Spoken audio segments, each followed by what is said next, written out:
Sir 'Pushpa' release అయ్యి ఈ రోజుకి 12 డేస్ అవుతుంది. సో 'పుష్ప 2' ముందు నుంచి గూడా 'బాహుబలి' రికార్డ్స్‌ని బ్రేక్ చేయాలి అని చెప్పి ఉన్నారు. సో ఈ రోజుకి 12 డేస్‌తో కలెక్షన్స్ ఎలా ఉన్నాయి ఏంటి? కలెక్షన్స్ అయితే కొన్ని ఏరియాలో స్ట్రాంగ్‌గా ఉన్నాయమ్మా. ముఖ్యంగా హిందీ బెల్ట్‌లో దాదాపుగా 500+ ఇప్పటి వరకు కలెక్ట్ చేసింది. ఇప్పటి వరకు 12 డేస్‌లో వచ్చేసి ఒక 1500 గ్రాస్ వరకు రీచ్ అవుతుంది.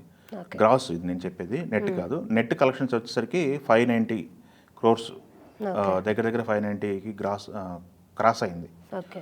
సో 12 డేస్‌లో 1500 కోట్ల దగ్గర రావడం అనేది బాగా స్ట్రాంగ్‌గా ఉందని చెప్పుకోవాలి. ఎందుకంటే మనం రిలీజ్ చేసింది సినిమా చూసుకున్నట్టయితే బుధవారం నైట్ నుంచి ప్రీమియర్స్ పడ్డాయి. గురువారం, శని ఇలా ఫస్ట్ వీకెండ్ దాని తర్వాత కలెక్షన్స్ మనం ఫ్లో చూస్తూ వస్తున్నాం.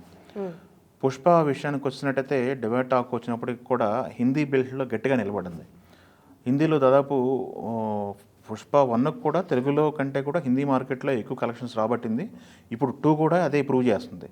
So north Hindi audience, Bollywood audience మొత్తం కూడా పుష్పని కరెక్ట్ బ్రహ్మరథం పట్టారని మనం చెప్పవచ్చు. బ్లాక్ బాస్టర్ చెప్పాలి. మన తెలుగు విషయానికి వచ్చినట్టయితే తెలుగులో కూడా సాలిడ్ కలెక్షన్స్ ఉన్నాయి.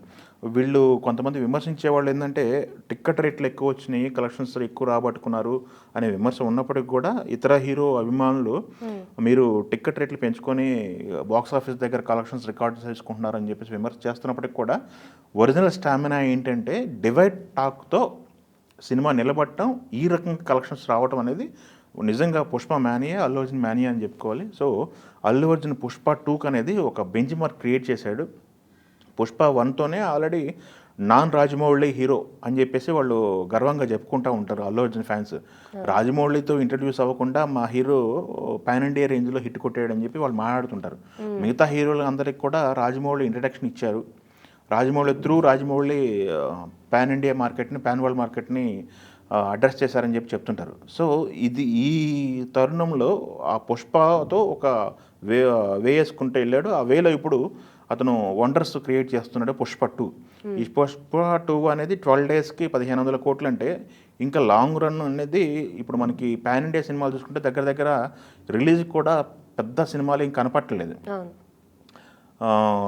20వ తారీఖు కొన్ని సినిమాలు ఉన్నాయి మన తెలుగులో రిలీజ్ అయ్యాయి. తర్వాత సంక్రాంతికి మట్టుకు మన తెలుగులో పాన్ ఇండియా సినిమా ఇంకోటి వస్తుంది, రామ్ చరణ్ది గేమ్ చేంజరు. ఆ గేమ్ చేంజర్ వచ్చే వరకు కూడా పెద్ద హీరో సినిమాలు, స్టార్ హీరో సినిమాలు అనేవి ఎక్కువ కనపట్టలేదు ఎక్కడ కూడా.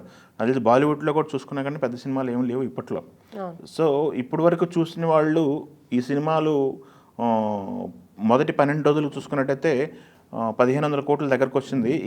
ఇంకా రాను కూడా అధికారికంగా కూడా టికెట్ రేట్లు తగ్గించుకునే వెసులుబాటు ఎక్కువ ఉంది. నార్మల్ టికెట్ రేట్లకి అమ్మేసి టికెట్ రేట్లు అనేవి తగ్గటం వల్ల కూడా ఇప్పుడు ఒక రేట్లు తగ్గిన తర్వాత చూద్దాం అనుకున్న వాళ్ళు, ఫ్యామిలీ ఆడియన్స్ కానీ ఒక నలుగురు కలిసి బంచ్ ఆఫ్ ఆడియన్స్ వెళ్ళాలి అనుకున్న వాళ్ళకి ఇప్పుడు మంచి తరుణం అని చెప్పాలి. ఎందుకంటే వాళ్ళు 3వ రోజు నుంచి, సోమవారం నుంచి 4వ రోజు నుంచి టికెట్ రేట్లు అనేది వెసులుబాటులోకి తీసుకొచ్చారు. అయినప్పటికీ కూడా అధికారికంగా 10 రోజులు మాత్రమే దీనికి పర్మిషన్ ఇచ్చారు. ఆ 10 రోజులు కూడా అయిపోయింది తెలుగు రాష్ట్రాల్లో. సో ఈ తెలుగు రాష్ట్రాల్లో చూడాలనుకున్న వాళ్ళకి ఇంకా టికెట్ రేట్లు సామాన్యమైన రేట్లకే వస్తాయి. ప్లస్ నెక్స్ట్ బాలీవుడ్లో చూసుకున్నట్టయితే ఇంకా కాన్స్టెంట్గా రన్ అవుతుంది. పుష్ప 2కి ఫస్ట్ డే 72 కోట్లు కలెక్షన్ ఏదైతే ఓపెనింగ్స్ వచ్చినాయో అదే ఓపెనింగ్స్ మళ్ళీ 4వ రోజు ఆ ఓపెనింగ్స్ మించి 80 crores వరకు రావడం అనేది, కలెక్షన్స్ అనేవి ఇది రాను స్ట్రాంగ్ అవుతుంది సినిమా అని చెప్పి చెప్పడానికి పుష్ప 2కి ఒక నిదర్శనం. అది ప్రూవ్ చేస్తూనే 500 కోట్ల పైన హిందీ బెల్ట్లోనే రావడం అనేది మంచి పరిణామం అనుకోవాలి. మిగతా లాంగ్వేజెస్ అన్నీ కలిపి, ఒక హిందీ కాకుండా మిగతా లాంగ్వేజ్ అన్ని కలిపి 1000 కోట్లు మొత్తం కలుపుకుంటే 1500 కోట్లు గ్రాస్ అయితే కలెక్ట్ చేసింది. వాళ్ళు బహాటికంగానే చెప్పారు, ఒక ప్రెస్ మీట్లో అని చెప్పారు, ప్రీ రిలీజ్ బిజినెస్ 1000 కోట్లు అయిందని చెప్పేసి. నాన్ థియేటర్కల్ ప్లస్ థియేటర్కల్ రెండు కలుపుకొని వాళ్ళు చెప్పింది. పుష్ప థియేటర్కల్గా వాళ్ళు అమ్మిన రేట్లకి ఈ 1500 కోట్లు కలెక్ట్ చేసిన తర్వాత ఇప్పుడు కొన్న బయర్స్ సేఫ్ జోన్లోకి వస్తున్నారు, సేఫ్ రికవరీ అయిపోయింది అనే మాటలు వినపడుతున్నాయి. ఎందుకంటే అమ్మిన రేట్లే భారీ రేట్లు అమ్మారు. అవి పోను ఇంకా డిస్ట్రిబ్యూటర్లు కానీ ఎగ్జిబ్యూటర్లు కానీ లాభాలు చూడాల్సిన తరుణం అయితే ఇప్పుడు వచ్చింది. ఇక రాను ఉండేది మొత్తం కూడా వాళ్ళంతా ప్రాఫిట్లోకి ఎంటర్ అవుతున్నారు. ఈ సినిమా కొనుక్కున్న వాళ్ళకి ఎటువంటి నష్టాలు ఉండవు. సో ఇది ప్రాఫిటబుల్ వెంచర్, ప్రొడ్యూసర్లకే కాదు కొనుక్కున్న డిస్ట్రిబ్యూటర్లు కూడా ప్రాఫిటబుల్ వెంచర్ అని చెప్పేసి వాళ్ళు మాట్లాడుతున్నారు. ఏదేమైనప్పుడు ఆ పుష్ప అనేది ఈ 5 సంవత్సరాల్లో తెలుగు ఇండస్ట్రీలో అనేది ఒక హిస్టరీ, పుష్ప హిస్టరీ ఉంటుంది. ఆ పుష్ప హిస్టరీలో కలెక్షన్స్ కూడా తోడైనాయి కాబట్టి ఇది అల్లు అర్జున్కి ఒక బెంచ్ మార్క్ ఫిల్మ్లా ఉంటుంది నా కెరీర్కి. ఓకే. యా